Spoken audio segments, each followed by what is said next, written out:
We are suffering just as all other people are. Okay, that's such a very blanket. We are suffering. Do you want to elaborate on what the suffering is? Well, there's no meaningful development coming into Lunte. The Zambian people had hoped UPND was going to deliver some form of development to Lunte, but all you hear in Lunte are CDF projects. Electricity development has been as it was when PF left the office. There's literally no development. But also because we have to live like all other people, we suffer with the high cost of living. We suffer with the poor distribution of farming inputs. We suffer with the poor marketing programs for our maize, which maize was cultivated at a very high cost to farmers, but they have to spend over 2 months in satellites to sell maize to FRA. After selling maize to FRA can't even pay. So we suffer like all other people. We have troubles like all other people. Okay, can I ask you? So you and I have spoken before. Yes, yes, we have. And whenever I speak to MPs, I always wonder about this. There's this belief that development, particularly nowadays, yes, because of this decentralization idea, may not be done in the right way, but that's the idea. That because of decentralization, and that decentralization is through CDF, that there'll be a lot more development. So when you say that there's zero development, and that the expectation was that the government would bring in development rather than CDF, is the thinking just wrong in terms of how development needs to be done rather than it being decentralized to constituencies, that rather we should still be functioning from a very central level of putting forward development? Or is the issue just CDF just doesn't work? Luchi, would I be considered a reasonable member of the PF to begin a program? You just want to charge me up.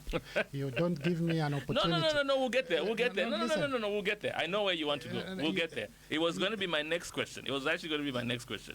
But because I started off by asking how you are, how the constituency is. I took note of your question. Yeah. But if you allow me, just allow me to speak to the people concerning this, that today we commemorate the 11th year since the passing of the founding president of the PF.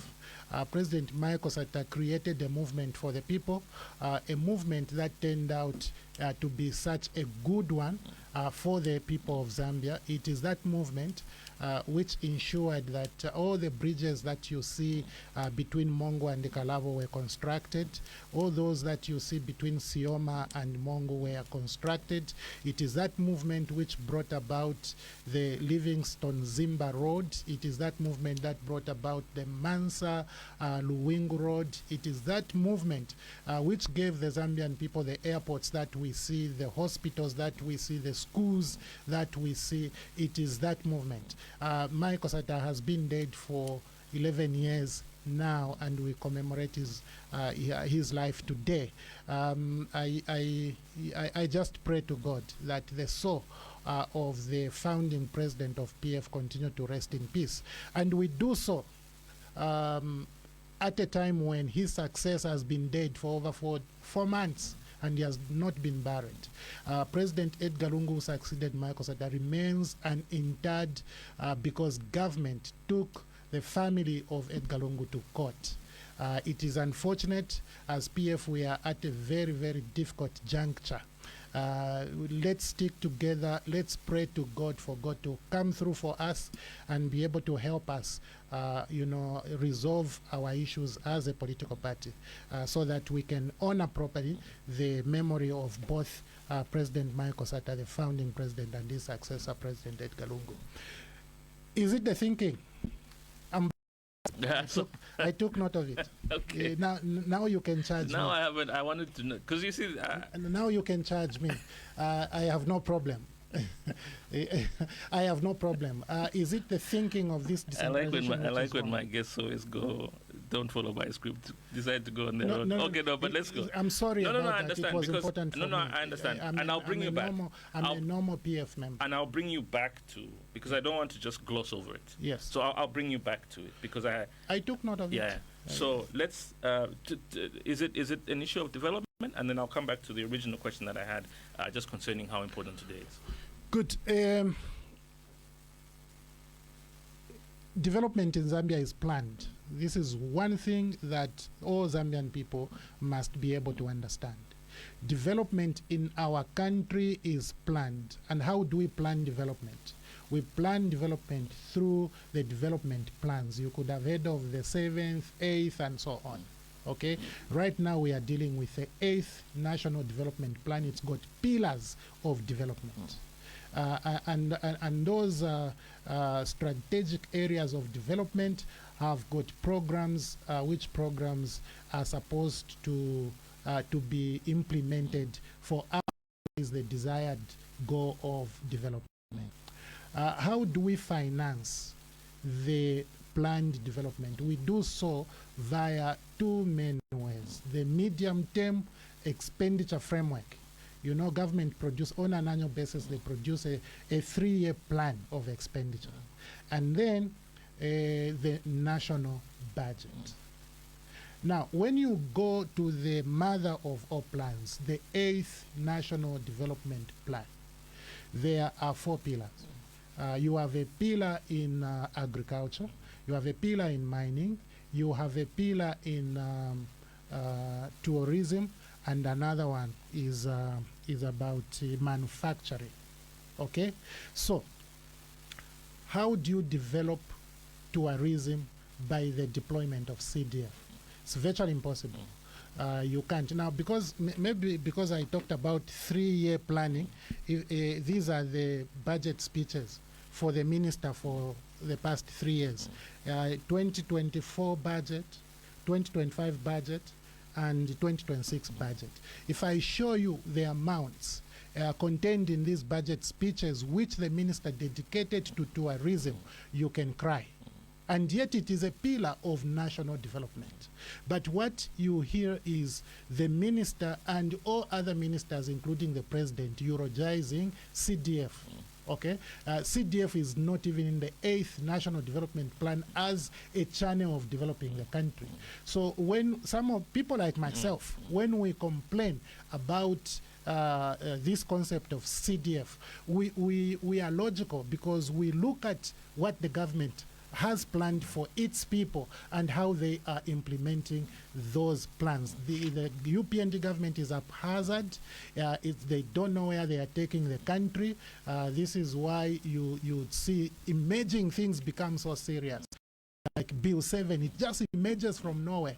It is not in any document, no planning whatsoever. It emerges and it becomes a serious issue. Everybody's pushing this thing has to be done before the end of this parliament. You don't run a country like that. So my proposal to the UPND government is go back to your national planning, see the programs which are have been agreed, and then after you look at those programs, you ensure that those programs are resourced and that they are actually achieved. This is how you can achieve national development. Okay. So planning, my brother, execution of plans and compliance to your own conceptualized ideas is a problem in the UPN. So and I was trying to be very smart about the way I asked the first question leading into the second question. So, the late president, who today, of course, we celebrate 11 years since, his passing. He was a huge figure when it comes to pushing the idea of decentralization. Yes. In fact, if you go back, I want to read you a couple of quotes here. In 2012, from his speech, this is the second session of the 11th National Assembly, he says the PF government appreciates the importance of decentralization through devolution of power from the center to local authorities. Undoubtedly, this is one of the surest ways to guarantee sustainable development and enhance service delivery. In 2011, again, this is now in Parliament, although the CDF was intended to enhance national development through district councils, it's been abused in the past. Accordingly, audit is being undertaken to establish accountability of the CDF during the last financial before any review or disbursement. He was very aware of the importance of decentralization. Yes. On launching the revised national decentralization policy in 2013, he goes on to say the decentralization process policy is key to achieving sustainable development and poverty reduction. So your founding president understood the importance of decentralization, yes. and one of the ways to do that is through CDF. So why haven't we got it right? It's because UPND is in office. They are haphazard. Okay. Yeah, that is why we have not got it right. You know, the PF established a decentralization office, implementation office. It is there in, is that Ridgeway? You know where Airtel used to be, it used to be Celtel. In that street, you'll find the secretariat there for decentralization. So what UPND needed to do was to look at the documents which were already in place regarding the implementation of decentralization and improve upon them. But they just came from nowhere to increase the allocation to CDF. And they think this is decentralization. But listen, if this is your thinking, and I don't, Luch, let me be very clear, I don't want to spend more time on this because I consider this as a minute subject. It distracts people because the more you talk about CDF, which is just 2.3% of the national budget, the more you deprive the Zambian people of discussing the rest, the 97% of the budget, and that is poor on the part of leaders. It is poor on the part of everybody. We have to talk about significant issues, even in audit. But you know why it's, for me, can I tell you why for me I think it's significant? I know you say it's not significant, but let me tell you why I think it's significant. And I always say this, when I talk to MPs, that in my eyes, I think the idea is good. I think the implementation it hasn't been done as well as it should be done. I think that when you take, and especially in rural areas, when you take a significant portion of money like 36 million, one should be able to see 36 million. One should be able to see whether it's infrastructure, 36 million. One should be able to see lives changing of this 36 million. Unfortunately, in some areas, you're not seeing that. And so I always wonder, like, why are we not seeing a significant improvement in people's lives in these areas where 36 million is being pumped in? So, and that is where the problem is. Even your mind, Luch, is conditioned to think this is a good idea. Let me tell you, it's a bad idea. The reason it's a bad idea, it's because it is there for politics. It is not there for development, but for politics. If the idea was good, can you imagine the president is seated in a meeting and a political cadre takes to the podium to instruct DCs to work with UPND members, implementing a good idea, and the president doesn't counter that, the ministers he was with do not counter that, and you call this a good idea? This is a bad idea, but a bad idea being implemented as well wrongly. So to think of CDF as a good idea, my brother, you are lost, because it is these same people who think it's a good idea who are telling you go and construct chiefs' palaces.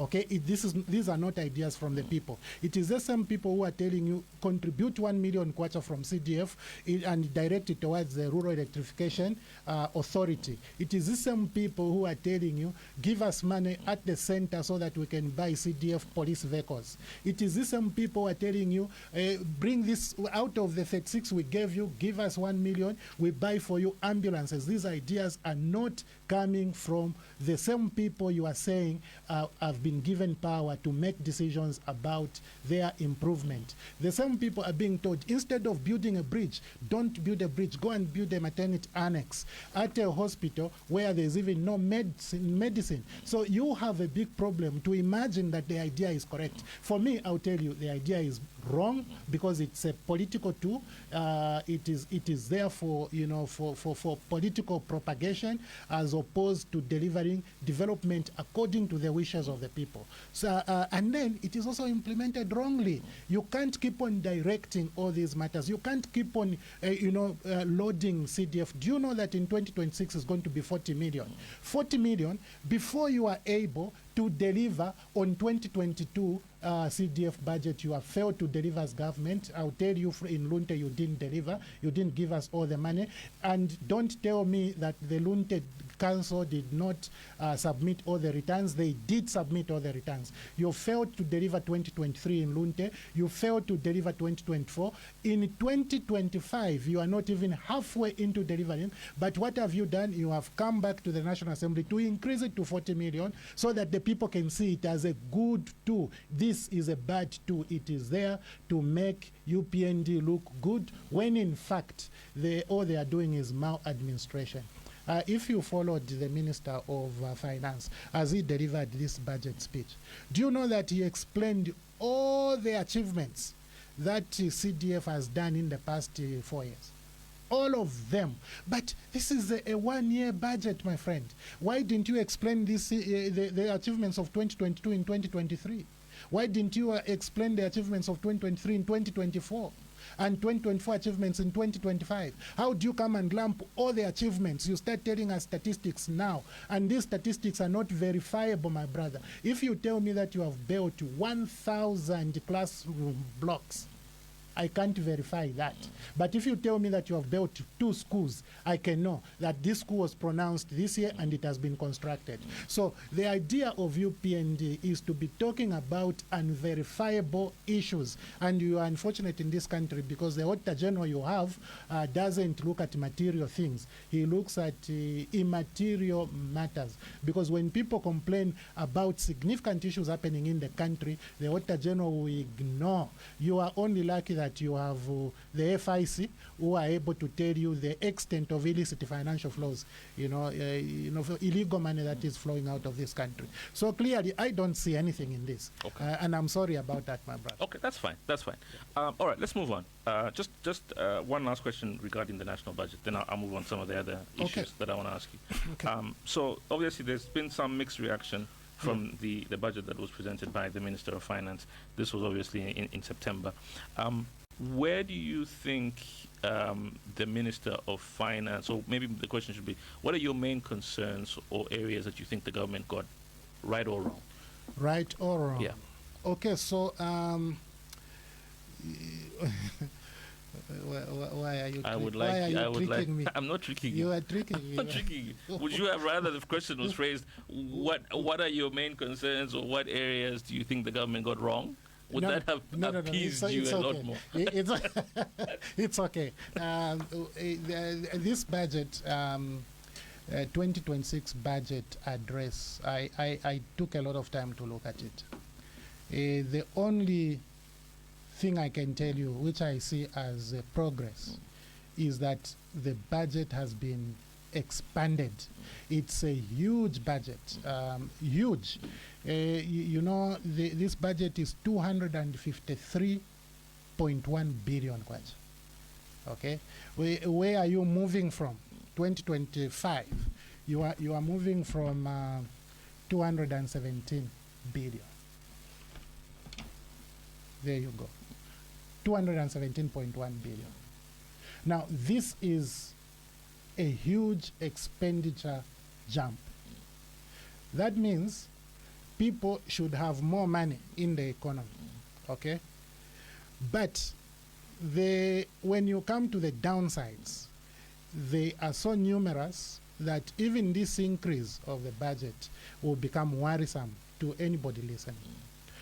Do you know that for you to spend 253.1 billion, you also have to raise this money? Because you can't spend unless you raise the money, right? But do you know where government is going to get this money from? Most of it from domestic. Most of it from domestic. And a big chunk from borrowing.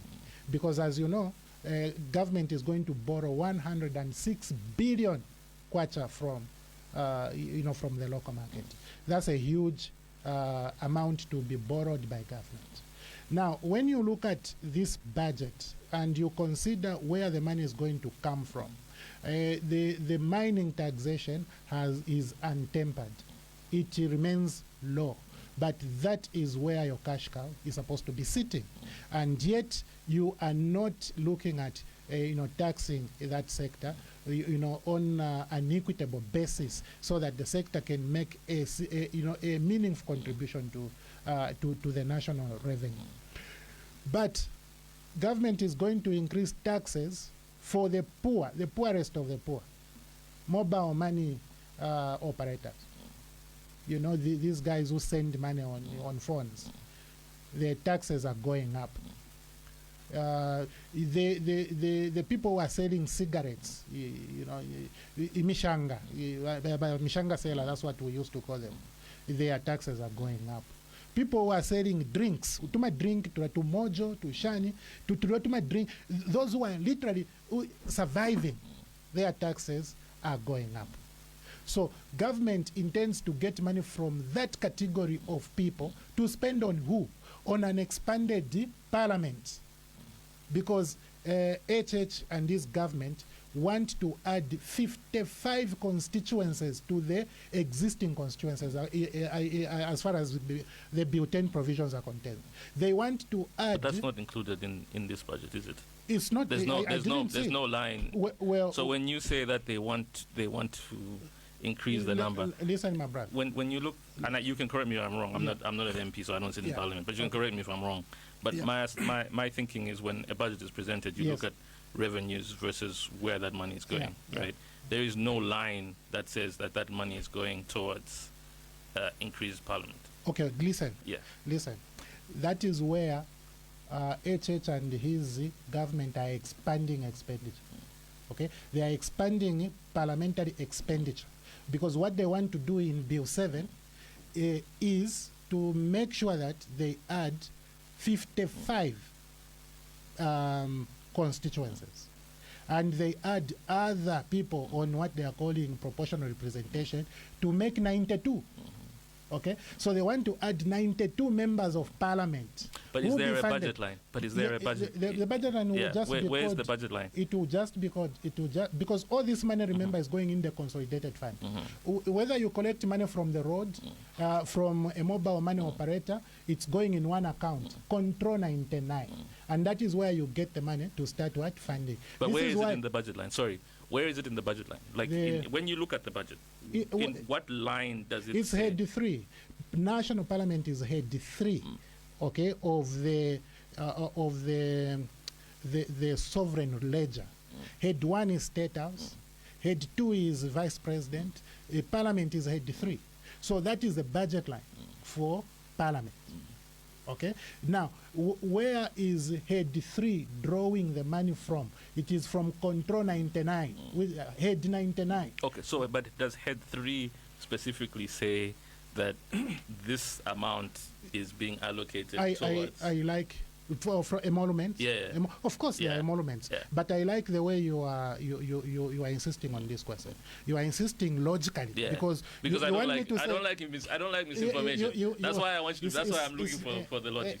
You are inquiring logically. And to tell you the truth, you are dealing with UPND, which is an illogical government, because even this same Bill 7, Bill 7 is not in any budget. It's not here in 2024. It's not there in 2025. It's not even in 2026. But there is a committee, a technical committee. Okay, so don't insist on the logic when it comes to Parliament. You are dealing with UPND. UPND is completely illogical. We were talking about the funding of this budget. That's what we're talking about. And what I'm talking in view of the downsides that I see in this budget. Listen, my brother, this 253.1 is going to be funded by the poorest of the poor. The sad part, as I said, as I began to tell you, is that this funding will go towards funding an expanded parliament, according to how this government is insisting. It will go towards funding the money which came out of the national treasury, because UPND gave away toll gates. Okay, when UPND illegally gave away toll gates to a concessionaire, these toll gates between Lusaka and Ndola, when they gave it away, they created the gap of financing which was going into the national treasury. That gap will be funded by who?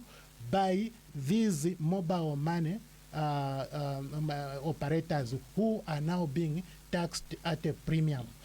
Is that not a good thing? Sorry, is that not a good thing? I think, I could be wrong, but when you were minister, I think you and I may have said that we need to find ways, and I've heard this so many times, but we need to find ways of taxing the informal sector because there's so much money that flows within the informal sector. Isn't this one money way? Operators are not an informal sector. No, but the people that transact. The people that transact. No, they are not informal. No, but the people that transact using mobile money. No, those are traceable people. They have got locations. They are registered. They are very well known people. It's not informal. But do you accept that? Would you accept that marketeers are in the informal sector? Yes, they. Okay. Do you accept as well that marketeers use mobile money in some of their transactions? Absolutely. Okay. Then we're on the same page. Just like they use banks. Then we're on the same page. Not all of them, but we're on the same page then. Okay. Yeah. Okay. We're on the same page. Sorry, I just wanted to say that we're technically on the same page in the sense that there is a possibility that maybe, just maybe, that this taxation on mobile money is a way of grabbing this net of the informal sector who unfortunately aren't being taxed. Look, my brother, what government has done.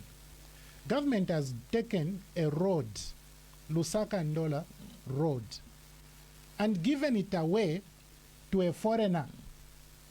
This foreigner has been given a leeway to start collecting toll fees on toll gates this foreigner did not construct. And this foreigner is taking money from Zambia to build the road. He's taking money from NAPSA. You understand? So government is saying this is a private partner. How do you select a private partner who comes with no money, comes to get money from NAPSA, and before they even build a road, you tell them start getting even toll gates from these toll gates which were built by the Zambian people. And then the gap that you create, you go and increase taxes for a marketeer. What type of government thinks like that? It can only be UPND. And this is what I'm saying. For UPND, my brother, you have to think of them in this way. They are haphazard, they don't think critically about issues, and they don't think well about the ordinary Zambian people. Remember, these same people, you have load-shedded them. These same people are not able to make their business as much as they should be able to make. Elsewhere, I complained bitterly, on a platform like this, but in another place. I said, look, abama marketeers, if, for example, you go to town center market, you're going to find the tailors there, you find barber shops there, you're going to find saloons there. If you load shed them, do you know what it means? A tailor can't produce clothes on time. I agree. A barber man will turn away customers because there's no way they can. The people doing hair for the women who are going to a wedding will lose customers. They will go to that place where there's power. You understand? But do you know that these marketeers pay council levies every day, same amount, regardless of whether they were load shedded from 6 to 6? So where do you, as a government that is concerned about these poor people, where do you think these people will get money to pay levies every day? And when they want to just send little money to their relative who may be sick in Lundazi, they still have to pay heavily at a time when you are introducing, policies that are so difficult. In the energy sector, you have introduced policies that nobody can understand. Only UPND can understand them. So I'm sorry, I have to complete your question by saying this is a very poor budget. If you look at the allocations to the 4 pillars that we talked about, then you will cry. Then you will know. And these allocations are consistent with what you find in 25, in 24, and going backwards. So government is more concerned with rhetoric. It's more concerned with politics. It's more concerned with painting a picture that does not exist. And this is where we need to turn around this nation and begin to talk to people about significant matters. Materiality must take center stage. More reason, I was saying, don't make me waste time on CDF because it is immaterial. It is not something that I really, really want to focus on. Okay. Do you think that the government's current economic policies are addressing issues like the cost of living, issues like inflation, and just generally the economy itself? Are we headed in the right direction? Okay, so you listen to the Minister of Finance. He's talking about the debt that's been restructured. Some of the figures that are being quoted, he says, are wrong. He says that it's about 94% and not some of the figures that are being thrown around. But are we going in the right direction considering where we were and the kind of debt that was left in 2021? Okay. Yeah. I think one of the key documents to look at is this budget. This is one of the key documents because government expenditure is so significant to any nation. And government must spend in the right place. The UPND policy, for me, is a political policy. The overall policy put together is a political policy. This is why we have serious problems in our country. Because if the UPND had economic policy, social policy that is there for people, we could have begun already to see significant changes. We could have begun to see national unity. We could have already begun to see political stability. We could have begun, to see economic indicator improvements all around. But what we are seeing are deterioration. Of course, government will tell you, President Hakainde talked about 5.2% on average growth GDP. He himself said average. That means for the past 4 years, the economy has been growing by about 5.2%. And then he compared with the previous and said, we're coming from negative 2%. Okay? But to just tell you that negative 2% was in 2020 in COVID, and that was not an average. It was an economic decline for 1 year. But that is what HH will compare with the average of 4 years. The reason is there is a narrative is trying to paint. You hear this from the ministers. You hear it from every UPND member, and you are in big problems. So immediately, if you reason properly, you begin to realize that the narrative here is to say, in PF it was so bad, but it is so good now. But this 5.2 average growth, whose growth is it? That's a question somebody must ask. Or if nobody is asking, this is a question I'm asking. Whose growth is it? Is it my growth? Can I feel it? Look, can I touch it? Can I also get a touch in the 5.2%? But no. Who is getting the touch? Illicit financial flows, my brother. You can't lose over $10 billion in 4 years through illicit financial flows and come and tell me that the economy is growing. For who? It's growing for thieves. It's growing for people who are able to steal medicine, 61 containers of medicine.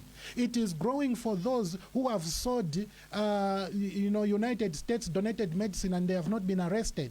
It is growing for those who stole Sujilite. Okay, and Sujilite was caught, but nobody has been jailed. The economy is growing for those who are stealing, lithium. It's growing for those who are stealing gold. The economy is growing for those who are stealing in government, those who are able to procure, what do you call the ambulances. Money is there. You procure ambulances, it takes more than a year to deliver. How? If you put 1 million kwacha in a bank account for 1 year, how much interest can you earn? What about 1 million kwacha from 156 constituencies? So such kind of growth should not even be talked about. It's senseless growth. Sorry, but these numbers are not coming from the government itself. They're coming from the IMF. The IMF, they've projected, and this surprised me as well, because they projected that our economy is set to grow 5.8% in 2025, 6.4% in 2026. But considering where we've come from in terms of the energy crisis and the way that it's hit SMEs, you have to say that these are phenomenal numbers. And again, they're not coming from the government. These are figures that are coming out from, the IMF. You should be embarrassed as a nation when you have Central Statistical Office. Okay? You should be embarrassed to rely on IMF numbers. Because where is IMF getting the information from? By the way, the IMF just threw out numbers for every country. They didn't come and do these numbers based off Zambia alone. These are sub-Saharan Africa. My brother, this is what I'm saying. World Bank numbers and IMF numbers should not bother us. Okay, they should not bother us. We are a statistical office. What are they saying? Okay, is their mathematics wrong there? Their predictive mathematics, is it wrong? You understand? Why should IMF come and project a number which is not in this budget? Okay, if the minister is giving you a different target and IMF comes up with another target, why should we focus on IMF numbers? We ought to be embarrassed as a nation. But yes, that growth may be there. My question is growth for who? You see, 4 hours of power every day cannot produce 5% growth. Okay, 4 hours of power every day in the industrial area there, it can only produce a recession. In a normal thinking environment, it can only produce a recession. So tell me, how is it that you have growth in a country where people only have 4 hours of growth? And that growth is even affirmed by IMF. And this 4 hours of power is not a one-year feature. It has been like this since 2023, up to today. Does it speak towards maybe the, I don't know the right phrase to use in English, but I guess this is a double-edged sword, where you've got SMEs who've been badly hit by load shedding, who are affected by these 4 hours, 5 hours of electricity. But then you've got the big industrials where they're still able to pump out and they're still able to have this growth. The mining sector. Yes, they're still able to give you this kind of growth numbers. The agriculture sector is still able to give you these growth numbers. Would that be the correct way to look at it? Yeah, to say yes, in as much as SMEs have been hit badly, but at least, because that's the only explanation on how you can get these projections, that there are some corporations, big entities, where they've still been given quite a bit of electricity, and they're the ones that are driving this economy and driving this growth. Mining numbers are always produced, and they are open for everyone to see. And there are no mining numbers which will show you that there is a significant growth. Okay? There are no mining numbers. As usual, you know the small-scale miners, they are in the minister's budget.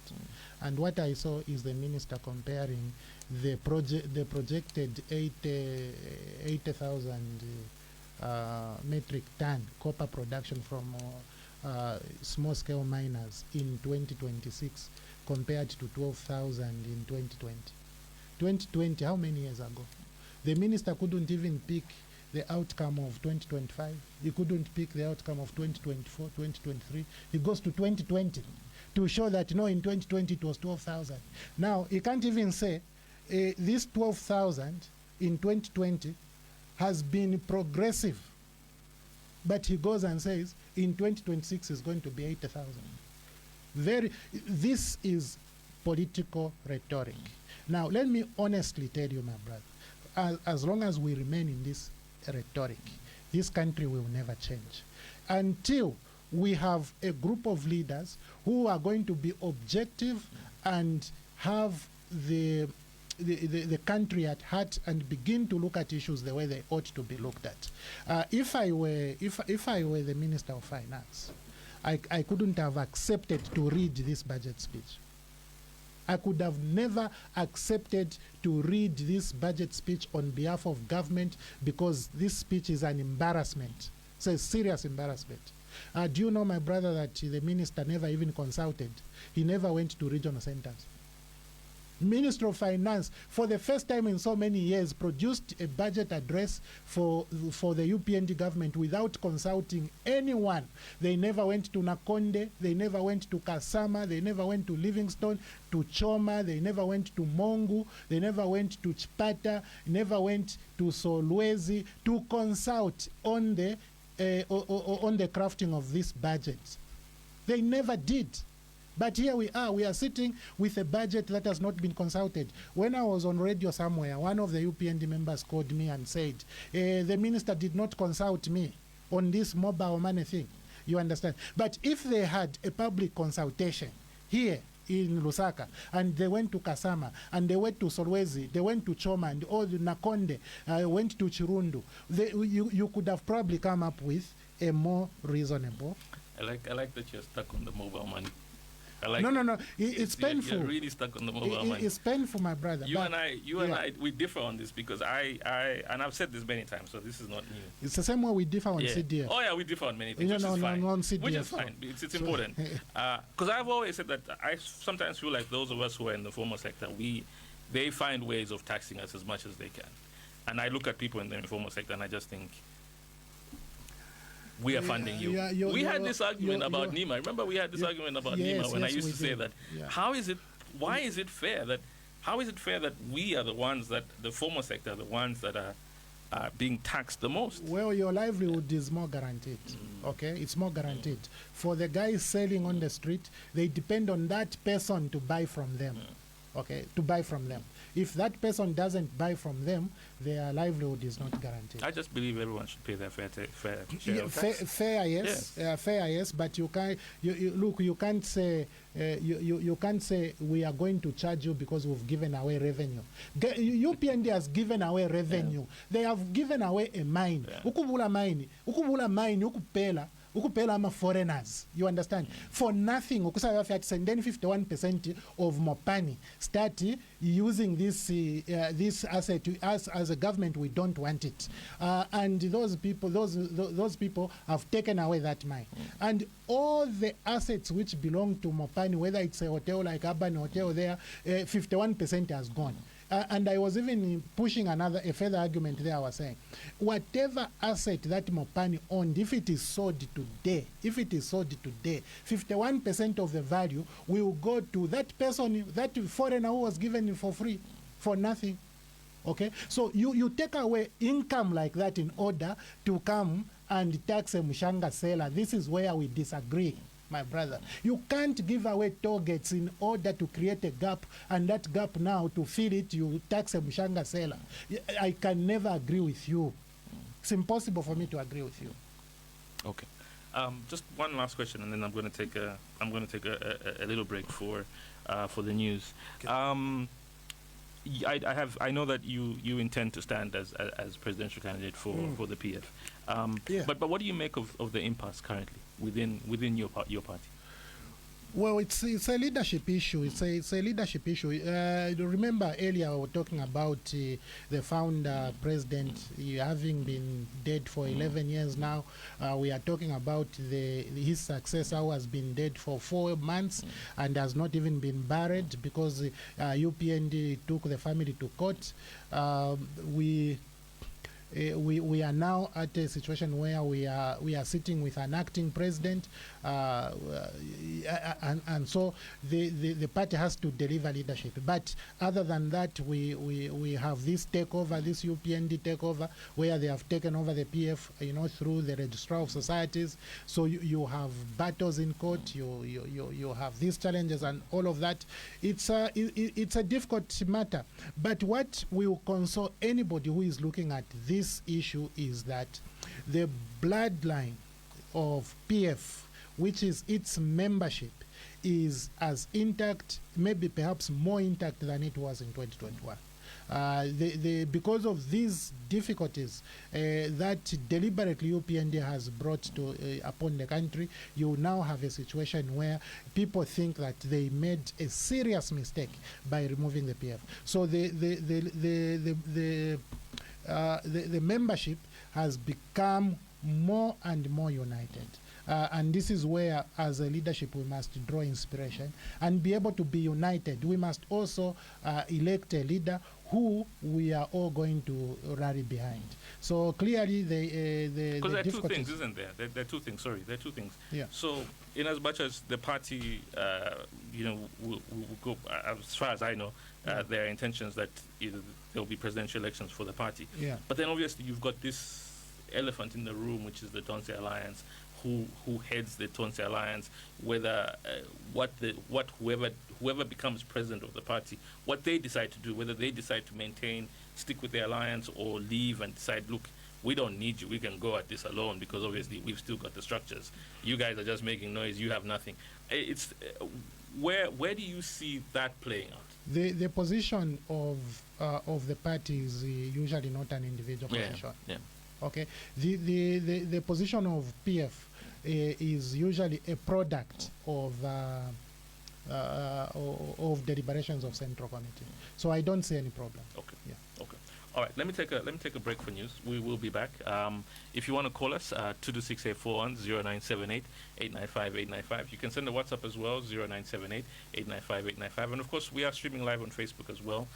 So if you want to leave your question under the comment section, you can do so as well. We'll be back shortly. Back to let the people talk. Our guest on the program this morning, the Lunte Member of Parliament, Honorable Mutotwe Kafwaya, is on the program with us this morning. Just one question before we go to the phone lines. I know a lot of people want to talk to you over the phone. But I wanted to ask you about the Electoral Commission of Zambia. They're obviously undertaking mass voter registration.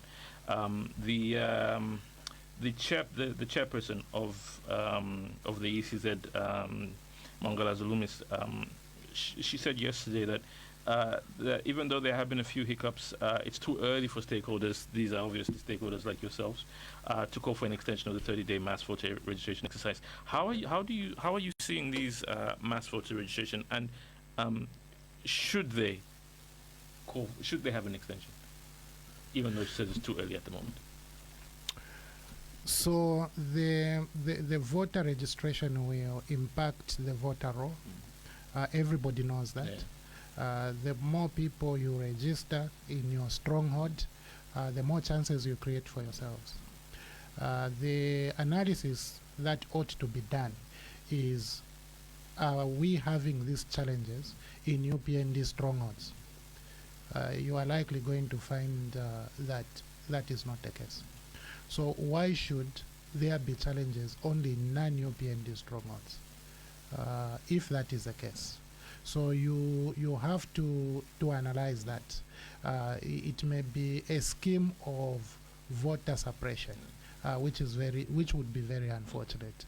So my encouragement to the Electoral Commission of Zambia is to give us an analysis of these challenges. Where is the higher frequency of challenges?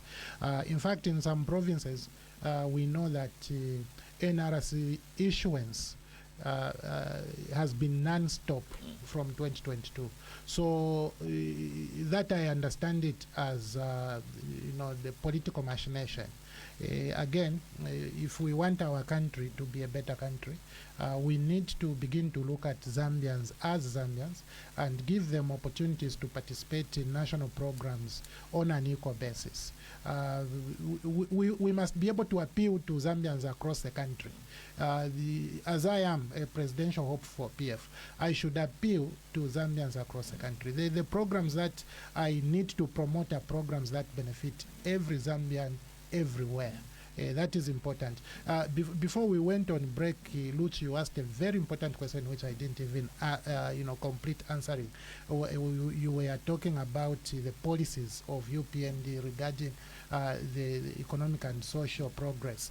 Luch, let me take advantage of this question to just go back and indicate that it is important to view economic policy of UPND from their national planning perspective. Earlier we talked about the 8th National Development Plan as the existing basis for development. So if you look at the policies in the agriculture sector, mining sector, tourism sector, and the manufacturing sector, what is UPND doing to guarantee this growth, to guarantee better economic fundamentals? In the agriculture sector, if you look at the distribution of inputs, first of all, their procurement, mad with corruption, every year single sourcing, and your Auditor General will take no interest whatsoever in that. So you have a situation where the procurement of inputs, the distribution of inputs is mad by maladministration and corruption. late delivery, increasing the number of beneficiaries but without increasing the number of packs, which causes people now to begin to share inputs in medas and so on and so forth. So that's a bad policy.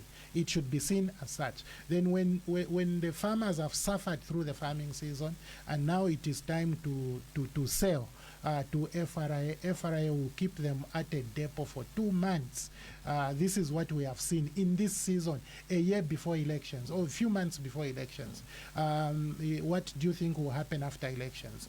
And then after subjecting your farmers to such pain, you still don't pay them. Now you are saying until we export this maize we have borrowed from you to Malawi, that's when we'll be able to pay you. What about the money which is in the budget? Because 2025 budget, there is over 2 billion kwacha for which you said you are going to buy maize. Where have you taken the 2 billion kwacha?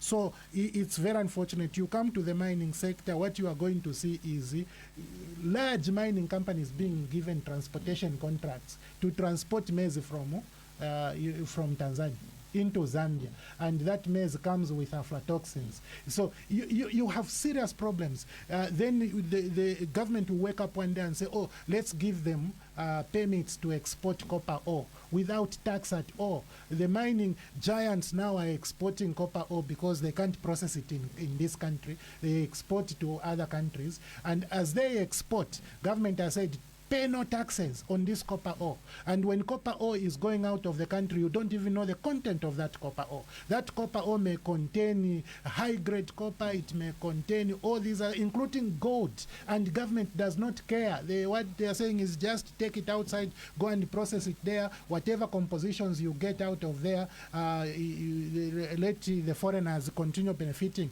Those are poor policies. I can tell you what supports tourism is a good health care system. Abantu nga bayiwa omuti like they did those American donated medicine. How can a tourist or somebody planning to come to Zambia choose this country when they know that even if they buy medical insurance in their country, they will come and go to a clinic which has got no medicine because government players have stolen, because government players have hidden 61 containers of medicine. So if you don't see the interconnection in these matters, you are in big problem. And finally, when you look at the policies within the manufacturing sector, this is where you have said, you produce, let manufacturers produce, but you load shed them. Yeah, you export electricity in order to load shed the local manufacturers. So you are in big problems, my brother. And this export of electricity, I have to just talk about it in one line. Those private players who are getting contracts from ZESCO to even import power and use ZESCO assets to transport the power, I hope ZESCO is getting fees for transmission of that power. And I hope ZESCO is getting commensurate fees to the level of support you are offering these people. If ZESCO has entered into illegal contracts whereby these people are transporting electricity free of charge, you will be made to account. The same way you will be made to account on a number of issues, including the Mopani and the Ndola Dual Carriageway, including that, the Luansha Masangano Road. Because you cannot treat the Zambian people in this fashion. When you are government, you are there to save the people, not to damage the people's aspirations. I thought I needed to answer that question. No, that's fine. Logically, so that it's easy for people who are following to even make follow-up questions. Okay. Let me go to the phone lines then. 226-841-0978-895. If you would like to send a text message or WhatsApp, you can. 0978-895-895. Let's start with this one. Hello, good morning. Morning, Lucy. Morning. What's your name, sir? Joseph Muzumbo from Zira. Yes, Mr. Joseph, go ahead. Good morning, Mr. Mutotwe Kafwaya. Good morning, Joseph. Thank you so much. First, start with the convention. You choose the leaders, and also you should choose the disabled in your party. You should choose the disabled also. Yes, thank you very much. Okay, thank you, Mr. Joseph. Thank you. Hello, good morning. Good morning, Eroche. Morning, Mr. Good morning, Honorable Mutotwe Kafwaya. Good morning. Thank you so much.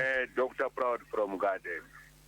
And in that platform, Orochi, I want only to air my views to remind the civil servants who are being employed by government.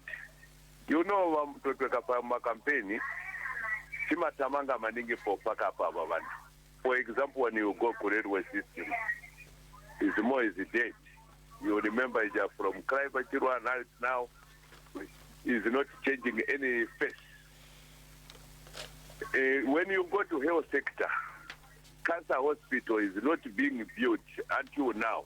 But those people, they are getting money. That's why we want them when they do employ. Right now, there is a President Hakainde, including you in the future, Mutotwe Kafwaya. You should employ these people who seriously, because the election is time, you can't wait to revamp cancer hospital 20 years, where 5 years must point, including this road shedding. Because if you can't end the road shedding, that's why you hear people are busy shouting UPND. So we want civil servants who will be driving our masses. For example, when you go to Kazukam, there is a shelter which was built in UNIP.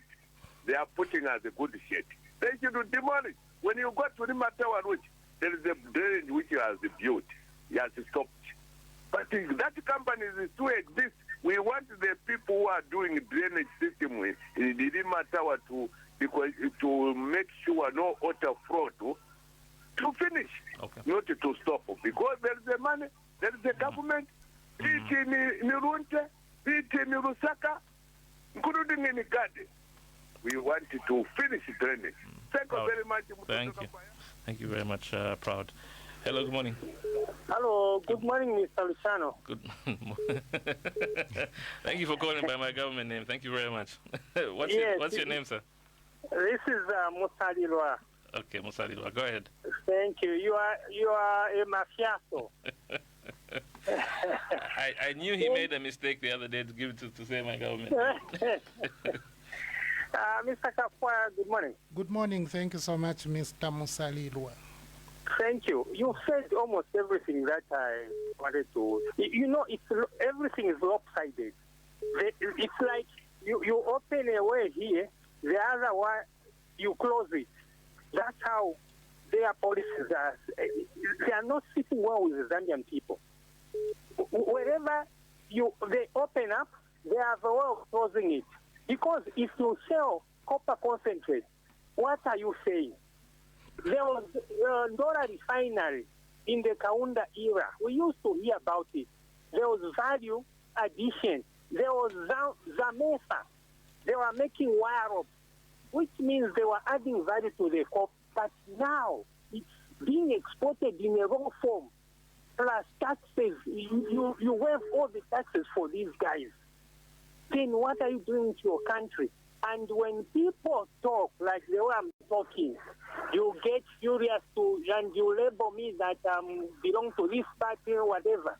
No, the Zambians are being hurt. Let's wait for our people. Let's not save the neighbors and then we leave our people, our children starving. I will never support a government that behaves in such a manner. No. First, it's the Zambian. If you have failed, come out, let other people run. Me, I have no problem if you are a presidential candidate. If there will be 30, no problem. But one amongst you is going to come out. So I'll support each and every one of you, and you have to compete. Then I'll see which one is better among these 30. I know the one not to vote for is on a side, I know him, but the one to vote for, I haven't yet known him, but I'll know him. And everyone else will have to go there. Let's work for this country. 61 years. Can we be talking about exporting copper in raw form? 61 years. India, China, these were behind us, but we are admiring them today. What are we doing to ourselves? What has gone wrong with us? Black is the beginning. We are black people. We are the originator of everything. So we should be on top of things. Ibrahim Traore is giving you an example. A child, bigger people, old people, they can't do things straight. Where are we going as a country? I feel bad I will never leave Zambia. This is my country. But we need to do something about it. Let's remove the old coating, bringing something, the cream. Thanks very much. Thank you very much. 2268410978895. Hello, good morning. Good morning, Lucia. Morning. Okay, sir, what's your name? You are speaking to Brother Chisha in Lusaka. Okay, go ahead, Brother Chisha.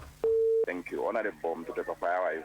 I'm okay. Thank you so much, Brother Tisha. How are you yourself? Yeah, I'm okay. Honorable. Thank you. Yeah, I'm just here to encourage you, Honorable, and your colleagues to make sure that you sensitize people to register as voters. I'm so worried as a Zambian, at the same time as a voter. You cannot have so low numbers of voters, and then you have a chief from the ECL, chief officer, telling you to say, no, it's so early for us to extend the time of registration. I'm so worried, Honorable. And not just that. Where on earth? Just listen to hear that a material for ECZ went missing, and then after a few days they find them. All these issues. What are you doing about it as our leader in opposition? Because it's like we are developing a tendency of becoming complainants.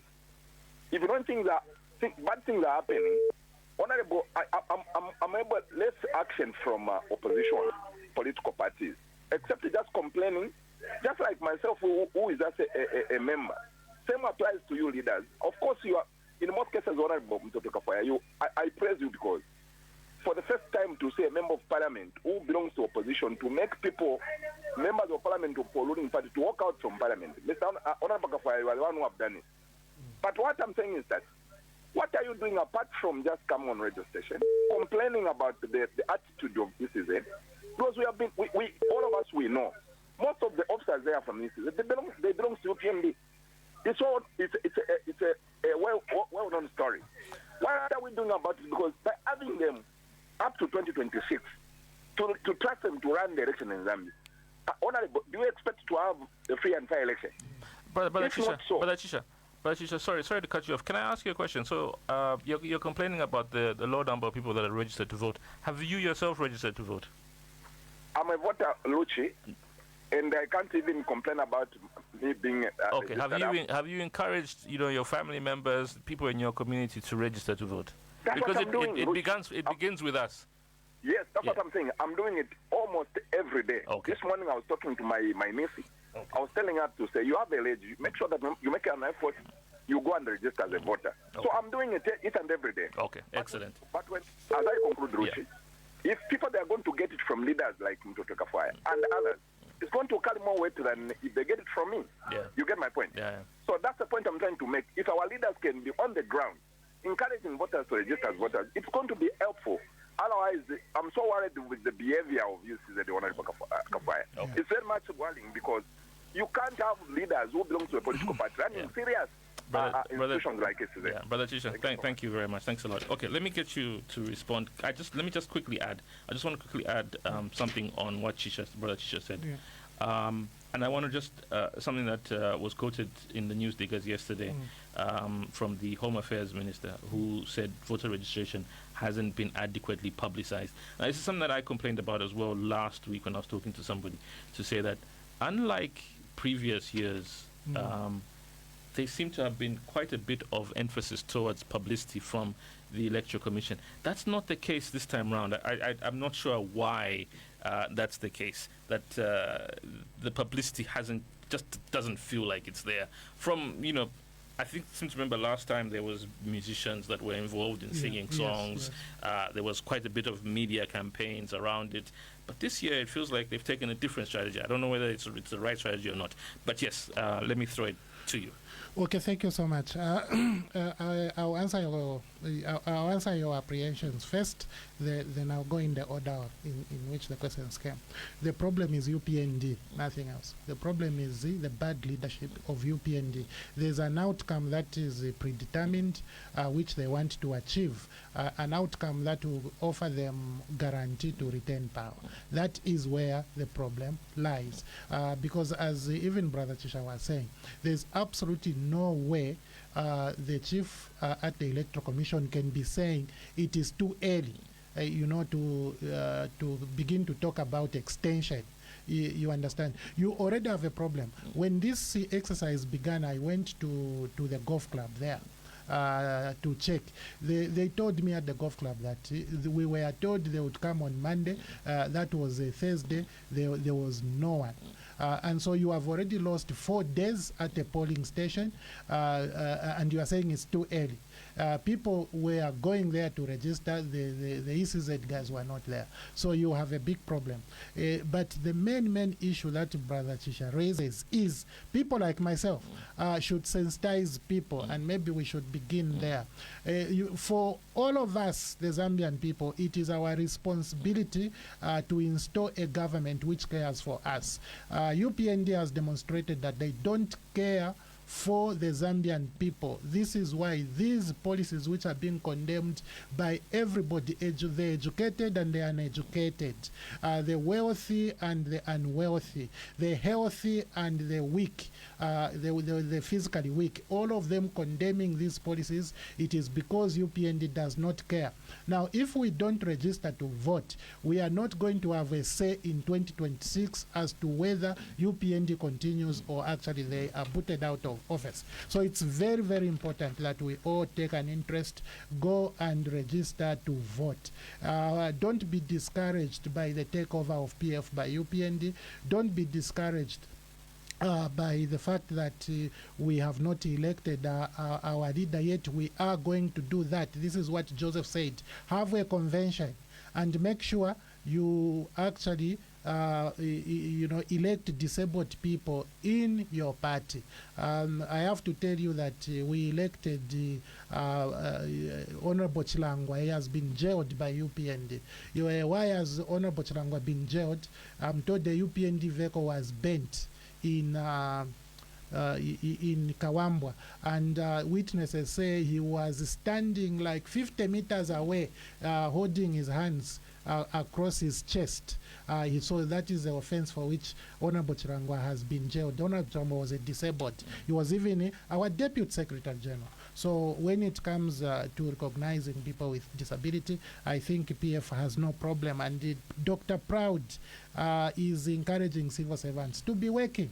Don't just be employed, but work. What Dr. Proud may not know, or he has omitted, is that some of the civil servants, and many of them who are not working, it's because of UPND. Because UPND has told them, go and stay at home, just continue getting paid.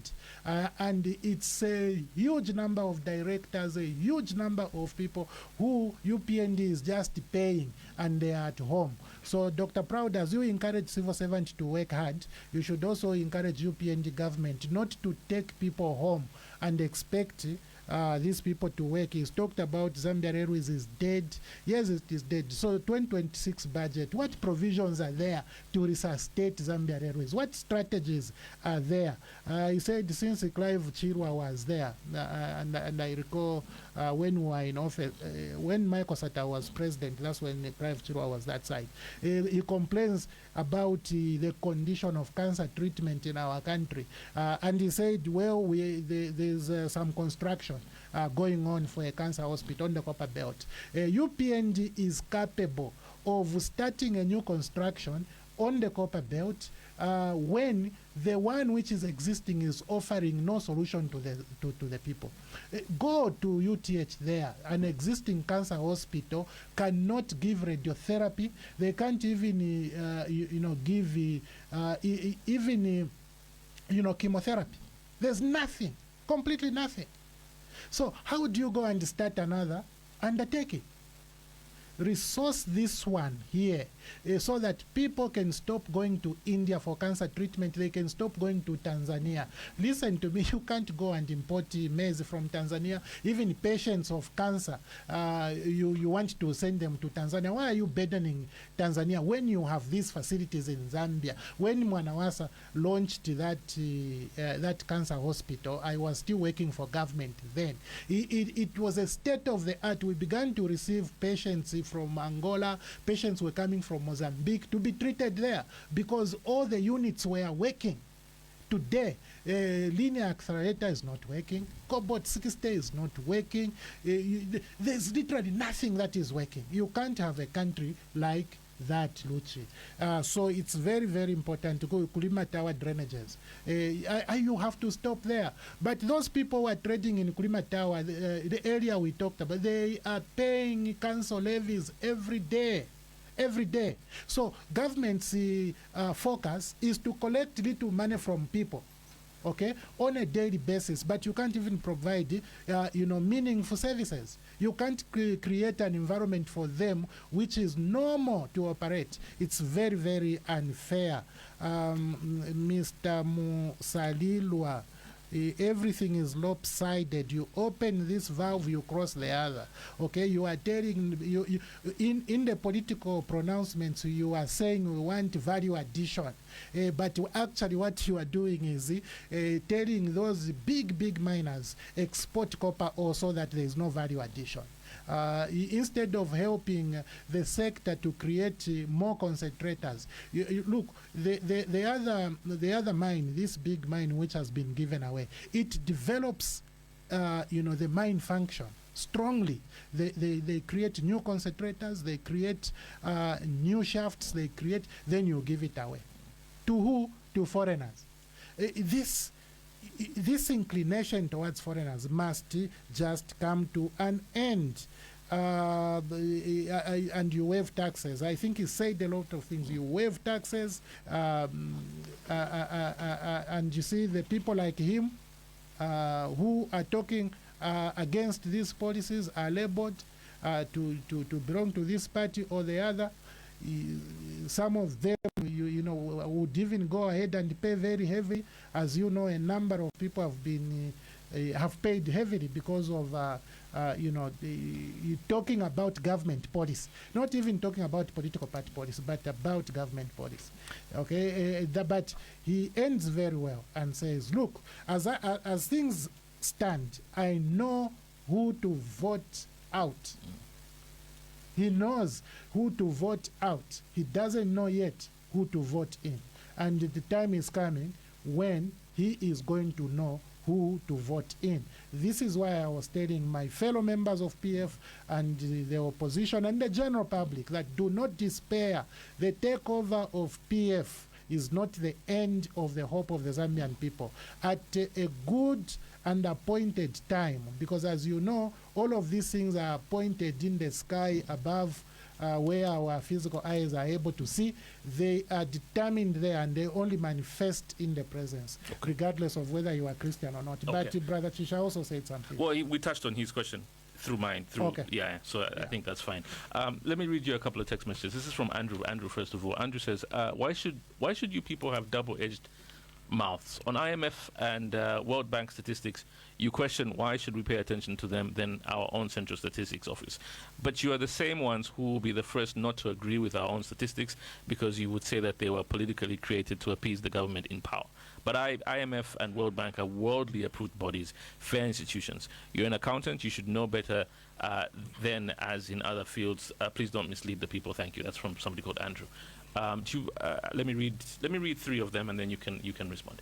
Clement from within Lusaka says, Honorable, you have always talked so well on the formal sector being overtaxed. What's your comment on the increase of withholding tax on government securities, i.e. government bonds and treasury bills, more so on its impact on the retirees who invested their last paycheck into some fixed risk-free income? But now the increase of withholding tax from 15% to 20% means that it's eating into the passive income of the retirees. What's your comment on this? And Chanda says, if all monetary benefits were removed from parliamentarians, would you and others recontest your seats? And then I'll read one more from Benson. Benson says, what is your alternative policy to what you have seen which has gone wrong? Okay. Sorry, there were five. There are four. There are four, but I can go through them. No, you've given me four. Okay, you may have more. 1, 2, 3, 4. I've got 4. Yeah, I have quite a lot more, but let's go with those 4. Andrew says, and this is very important. I hope, Andrew, you have continued to listen. He says, why should we why should it's like a double-edged, you know, when the World Bank and IMF produce statistics, I should find it easy to accept them, because if these statistics are produced by the Central Statistical Office, I am going to say they are politically engineered. I want Andrew to understand that I am not Choloveani, okay? I am not Dr. Choloveani. My name is Mutotwe Kafwaya. When I comment on Dr. Choloveani's assertions on statistics, don't take me as the author of the contradiction. The census was disputed by Choloveani, not by myself. Okay, for me, I stood with the Central Statistical Office. I was saying those numbers are credible, but Choloveani was saying there is a problem in 15 wards in Southern Province. Okay, in Monza districts of Southern Province. So it is not me. For me, I actually think the CSO is credible. They are able to produce good work as they did on the census until Choloveani came and disputed and called that document illegal. It's not me. So I'm sorry, my brother, you got that twisted. Withholding tax from Clement. I think, maybe his point isn't necessarily on that line. And maybe his point is just that you might be the same ones who will say... No. Okay, so you would have absolute 100% confidence. Even my comments. Would you have 100% confidence if the numbers, if the growth figures were being put out by Zamsat? CSO is well resourced. Okay. When they did the census, that census, in my view, was credible, and this is what I said. But when Choloveani said there's some... a high political figure who disputed, who was not happy, and declared that census report, as illegal. The Minister of Finance also disputed. So at no point have I disputed numbers that are coming out of the CSO. Okay. Even that inflation, when a professor from the US said Zambia is actually having a punishing over 40% inflation, it was not me. The fact that I made reference to it does not mean I'm the one who actually calculated that. No, it was calculated by a professor in the US. You understand? And then we compared with what government was saying through CSO. So what we are asking for is a reconciliation. Even now, on that census, government has not come back to say this is the reconciliation we have made in the 15 wards in Monza district of Southern Province. They have not come back. You understand? So the lack of credibility is emanating from UPND government. Don't accuse me or any other person who did not start the conversation. Okay. But Andrew is saying... No. It's Clement, yes, about withholding tax. Withholding tax on bonds and treasury bills. UPND has increased withholding tax on the interest that investors in bonds and TBs have with Bank of Zambia. You are in big problems. Number one, this withholding tax was increased in the middle of the year. Okay, which is unprocedural and it's illegal. But UPND government was able to do that. Then secondly, most people who invest in bonds and TBs, even as Clement puts it, passive income. You work for Phoenix for so many years, Luchi, you retire, they give you a decent package, you deploy some of the money into buying a bond. Why are you doing that? You want to, on an annual basis, you get some interest from that from Bank of Zambia, and that helps you to live. Now, that income is taxed at 15%, okay, on a withholding basis. The same way our salaries are taxed. They are taxed on a withholding basis, okay? So, UPND has said, instead of taxing this passive income at 10%, we'll tax you now at 20%, okay? 20%. But this 20% tax is making it unattractive for retirees to invest into teams. This is why now you are hearing of, under subscription. You want so much money from the people refuse because you are taxing them too much. Okay, it is terrible. The people who have invested here are just like jobless people, because people who are in jobs normally don't think about these matters, isn't it? So you can't focus on jobless people. If when you come to people who are active, you are going for the poorest of the poor. No, you don't do that. You are a government. You must be able to distribute income based on a proper taxation regime. So this is a poor taxation regime, but it is UPND. Dr. Nevas Mumba would say Mr. UPND.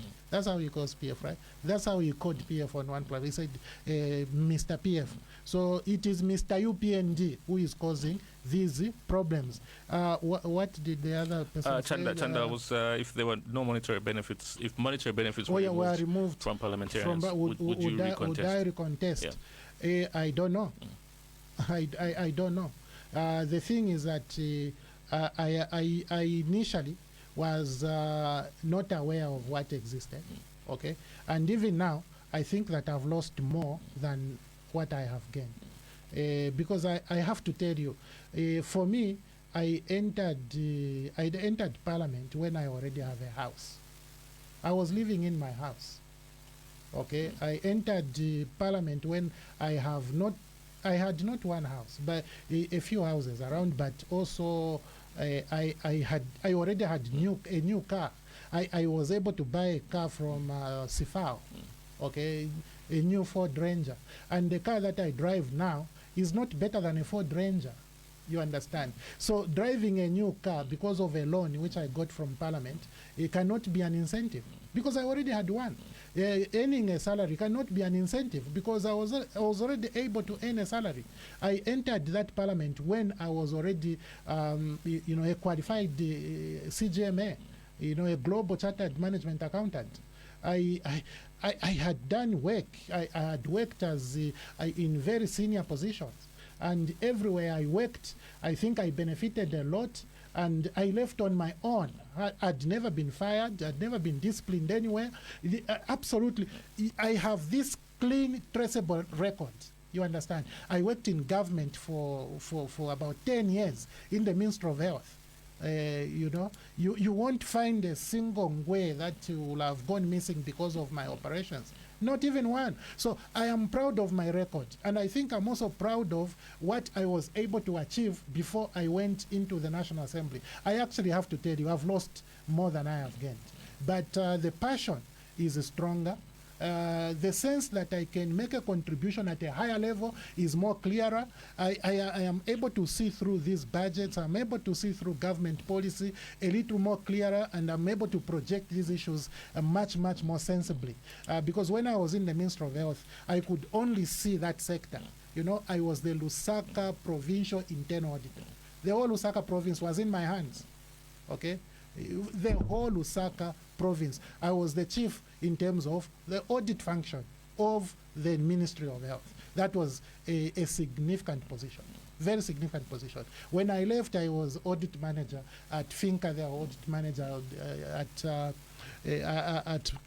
Madison. I was audit manager, and I was chief accountant at Michelo's firm there. So I have been there. I've been there.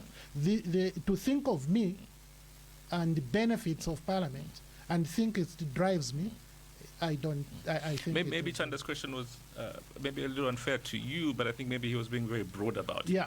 Which is because you see a lot of young. Let me just say a lot of young people. I see a lot of young people, especially nowadays. It seems to be quite a bit of drive towards being a parliamentarian, and it does feel like some people believe that it's lucrative. And so maybe if they did remove the benefits, nobody would be interested in becoming a parliamentarian. But also this is service, and you are saving in at the expense of saving yourself. You are saving the masses at the expense of saving yourself. And government is collecting taxes from people through this budget in order to provide services. So to think of a service that is pro bono just because this is parliament, I think also it's a bit unclear. You remember HH. They even used to tell us it doesn't get paid. You understand? Umuntu alafola from salary 1 up to today gets paid, but people are saying, no, that is a bad narrative. You have to tell the people you are actually getting saved by them as you save them. It's symbiotic. It's not a one track sided. People are living to save because listen, somebody should save better. Okay, so what the people of Lunte should look for is somebody who can give them a service better than I am able to do so. What the Zambian people should do is to look for somebody who can give a better service than what HH is able to offer. But for saving, for creating that better value, that person will be rewarded in form of monthly salaries and appropriate allowances. Okay. Benson in Kasama talks about alternative policies to what you've seen that has gone wrong.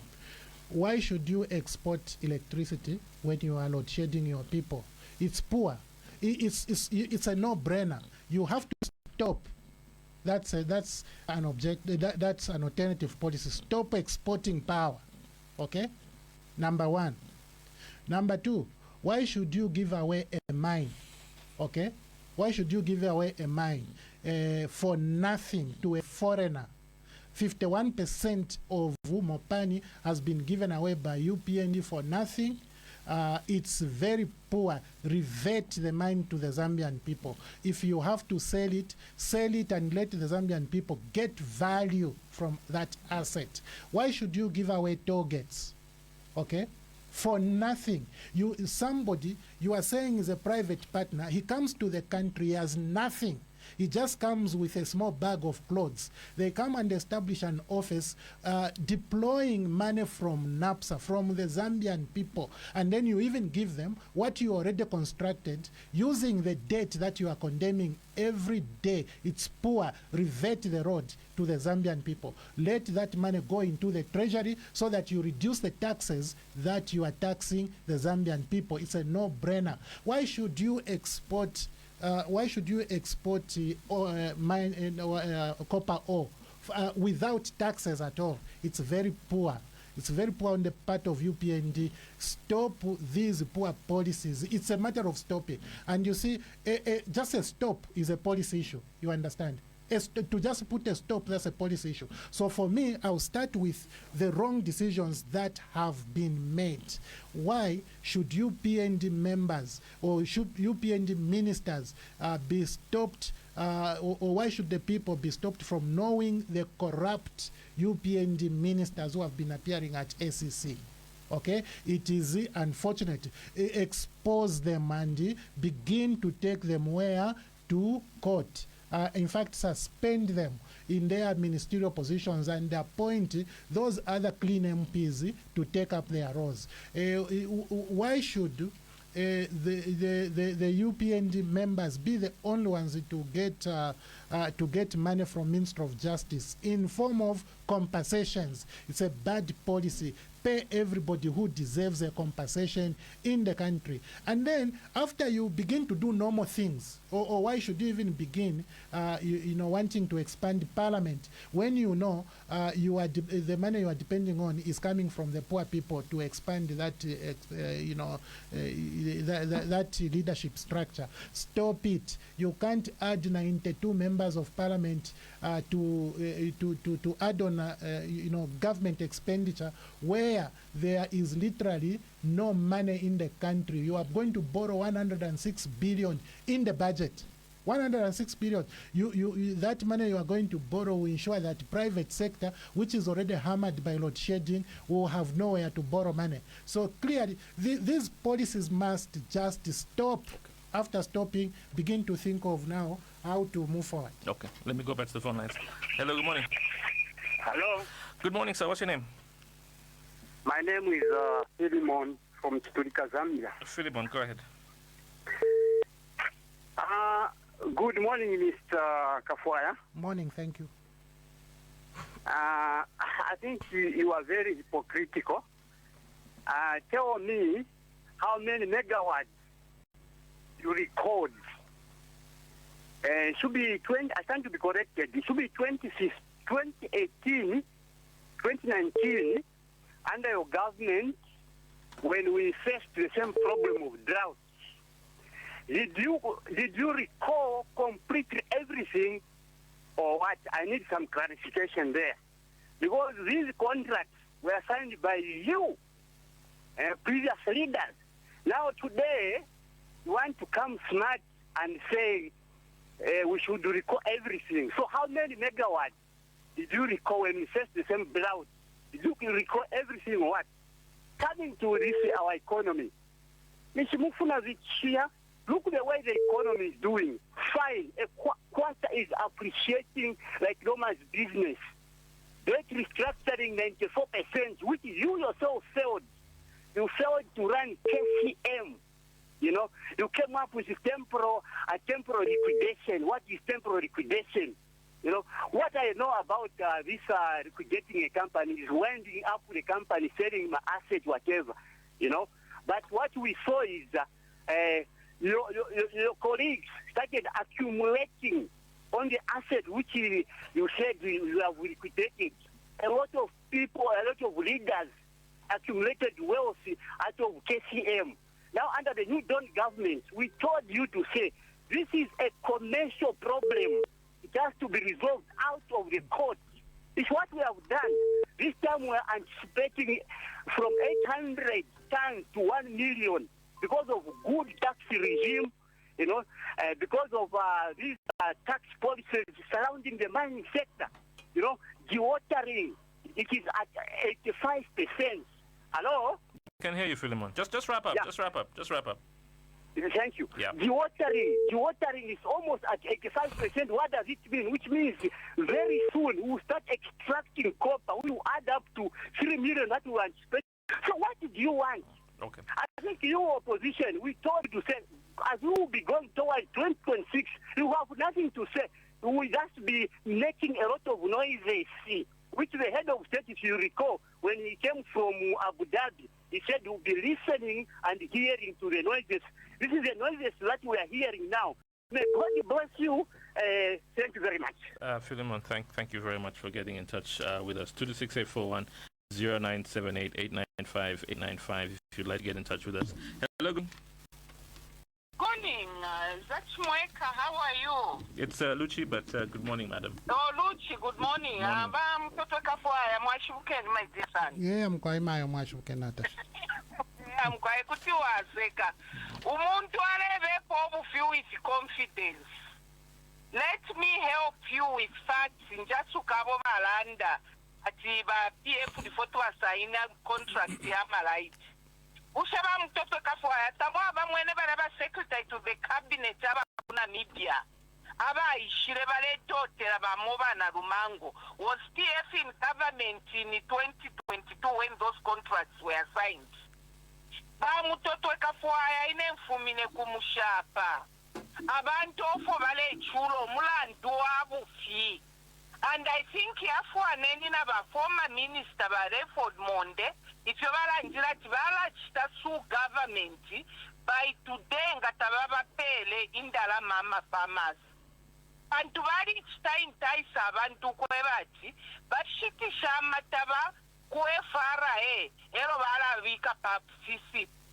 In clear terms, Chilaba government is getting mazed by false pretenses. Bushambu pia kumadi politisheti iya 20 hours. Mwelesa. Ala ba UPN zitabako etefia kulanda. Andi Mutotwe Kafwaya, my son, you make me proud. Continue speaking for the people. Nangubaku chitesa spent. We are behind you and we know you are doing it for Mother Zambia. Thank you. Okay, thank you very much. Let me add another call. Hello, good morning. Okay, lost you on that line. 26841 0978 895 895. Hello, good morning. Hello. Good morning. Good morning, boss. Good morning. What's your name? This is Mr. Munsanje calling you from Kanyama Central, Zambia. Yes, sir. Go ahead.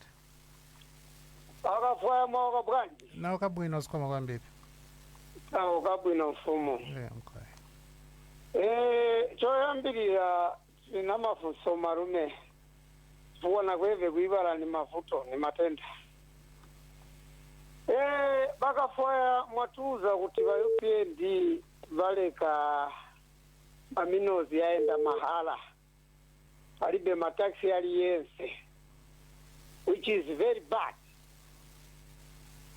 Can you tell me, during your government, Bakafwaya, yamene mamainzi pamene yanali kuchita bwino, because mataxes yonse munali kutenga, mamainzi yonse anali mumanja mwanu mumazambians, kuja kwamene munafaka pa milingo, pamene wanali kutenga ma 8 billion within a few days. Chamene chinalenga kuti muende mukakongole mankongole amene munasiya yeti mamainzi analiko. Nichichani.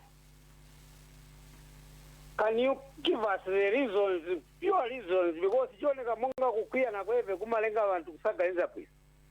Chifukwa imwe mamainzi, you are claiming to say mamainzi during your reign. You were doing perfect. Manje chamene chinalenga kuti mukatenge mabillions na mabillions ya nkongole ni chani.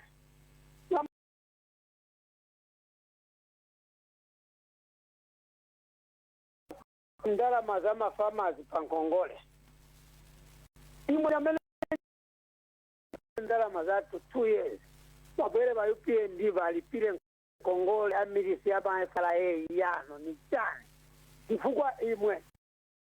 Pamene banalipira ba UPND bagulisa chimanga china. Imwe munapia kuti bagulisa milisi. Bagulisa milisi ama Zambians. Yeti naimwe munali kutenga ndalama milisi pankongole kuli yati. So, which Zambians are you speaking for? Okay. The Zambians, Vamene Mukambirap.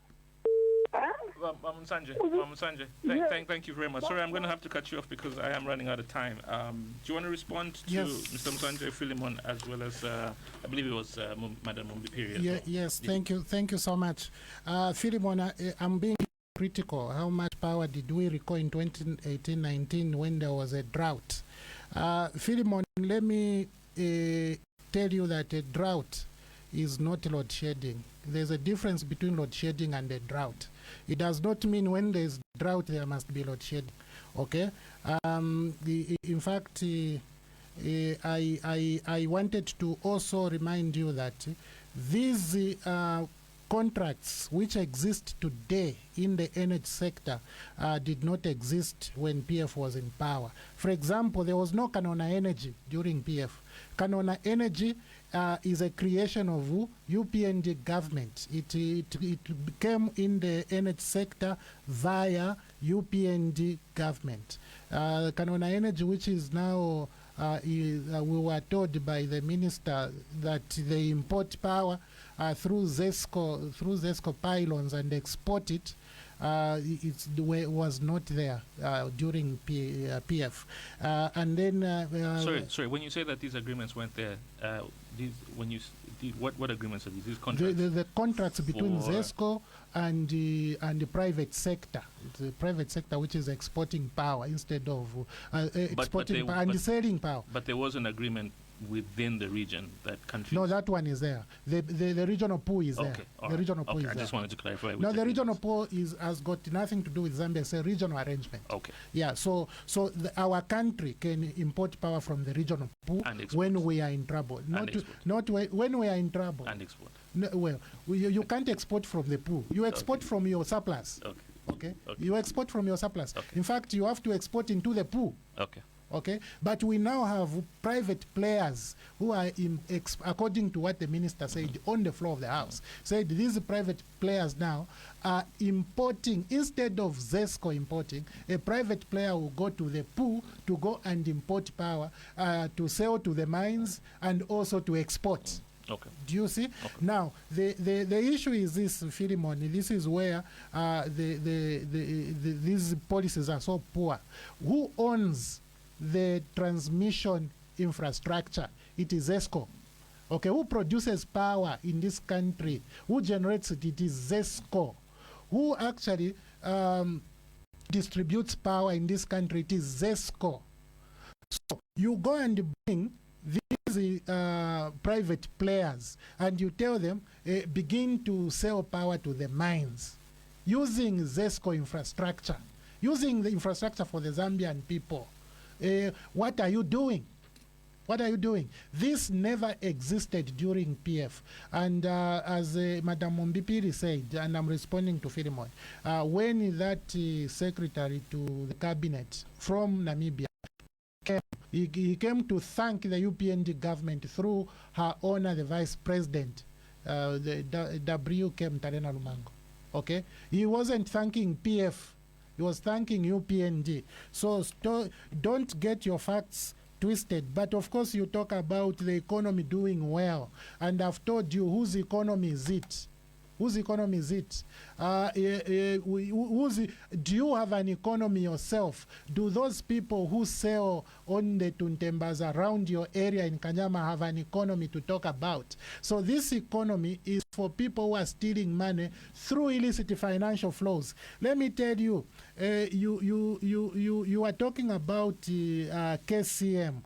You are talking about people accumulating wealth. It would even be important. Luchi, earlier I said, I think for me, I have lost more than I have gained. That's what I said, right? And it is true. It is true. Why am I saying so? I'm looking at where I'm coming from, isn't it? So to think of me as having accumulated wealth during a particular period of time is actually a waste of time. But there are people who are going to construct houses now because they are in government. Even then, there are people who constructed houses and constructed wealth because they were in government. There are people who take advantage of government position. This is why people have stolen medicine. This is why they hid 61 containers of drugs. This is why they stole sugilite. This is why they stole lithium. This is exactly why they have been stealing gold. Even through the presidential pavilion. You go and transact in illegal gold at the presidential pavilion. You need to be ashamed, my brother. 800 to 1 million metric tons of copper is a projection. It's a projection, my brother. You have not achieved that. The UPND has not achieved that. And in fact, for me, I talk against this kind of thinking because you have to have the players in the mining sector to give you a target. You can't go to a sector and start telling people that you must produce 3,000 metric tons by the year 20 so much. You don't do that because the objectives of the private sector are not the objectives of government. So how can you direct the level of investment in a sector? Okay. You can't. I spent a little more time on this and I've not even finished what this man said. But after talking about what the president said when he came from Abu Dhabi, said the opposition will have nothing to say. No, sir. What came out of that is a giveaway of a mine. That is very poor. You can't expect me to not to say something about a giveaway of the mine. But he ends very well. God bless you. I love that. And I would like to return that. God bless you and may God bless the Republic as well. And everybody listening. But Mumbipiri, he talked about something I already referred to. Farmers, and she wishes for me to join Honorable Mon suing the government. And she says, even if I'm suspended the way I was suspended for speaking, for just speaking in Parliament, I'm sent away 30 days. And do you know, without pay, without nothing, go home. Be punished for speaking for the people of Zambia. At Mumbi said to continue speaking because it's important for the people. And I am comfortable with that. Munsanje, finally, why he essentially said what Philemon was saying. Yeah, why did you borrow? Yeah. It's a different concept. Why did you borrow if you were getting enough money from the mines? Okay? Why did you leave farmers Pankongod? Let me put it very clear. Let me tell you. You go to UPND government, to the UPND Ministry of Agriculture, to the UPND FRI, go and find out if PF left any Congole for farmers. There was nothing. It is UPND propaganda. They were trying to justify the export of maize. Katambo, who was the Minister of Agriculture, is not dead. He's there. Ask him. There was no Congole which was left for the farmers. And the farmers, some of them still live in this country. Go and find out. No one was not paid. Where did the money, why did you borrow so much? This budget is funded by revenue generated from the country and revenue generated from outside of the country. Here in the country, you get money through taxes and non-tax revenue measures, but also debt. And also from outside, you get grants and you also get debt. This is the way you source. So we part of the money was sourced through these mechanisms and part of the money was borrowed. So the borrowing of money, if you say, why did you borrow? The taxes and non-tax revenues could not create sufficient port to create Kazungula Bridge, to create telecommunication towers, hospitals, roads, and all this infrastructure we talk about, including public services. Okay. I just want to finish off with this from Steve, who sent quite a few text messages.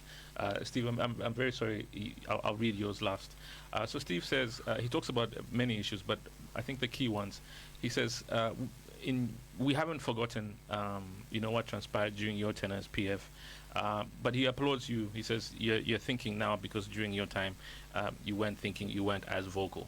But he talks about issues. He says, during your tenure as PF, you were exporting electricity. You were telling us to urinate in the Kariba Dam.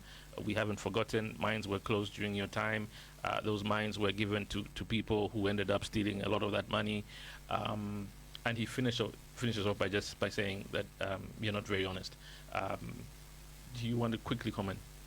Okay, so Luchi, how many times did you interview me when we were in power, and how many times have you interviewed me in opposition? I think half and half. This is the second time you are interviewing me in opposition. Okay, 4 years later. Before that, you interviewed me like maybe 5 times. On different topics, yes. Yes, on different topics. Yeah. So remember, you were Minister of Transport. Yeah, so yes, but before I wasn't. Yeah. Before I wasn't, I was a private member like I am now.